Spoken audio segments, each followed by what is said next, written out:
There are more than 20 million fatherless households across the U.S., according to the latest census. That's why one organization in Dorchester, Massachusetts, is pushing to help fathers who want a role in their kids' lives to break down the barriers that often exist. Connecting Point's Tina Martin introduces the program's founder, Charles Daniels, and brings us the story.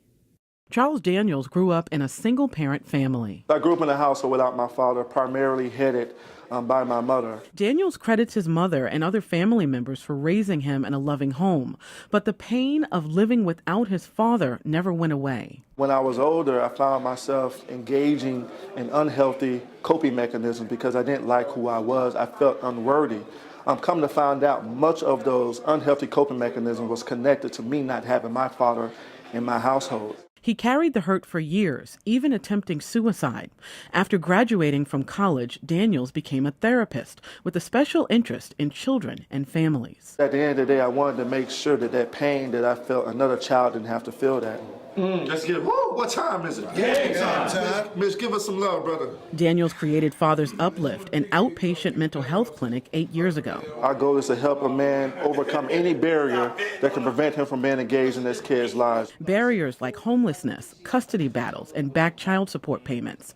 Father's Uplift staff members often serve as mediators with the Department of Revenue and the Department of Children and Families.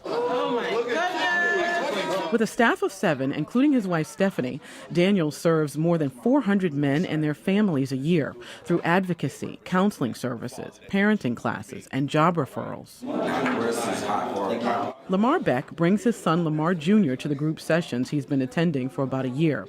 He credits Father's Uplift with helping him through tough times with his children. Very supported,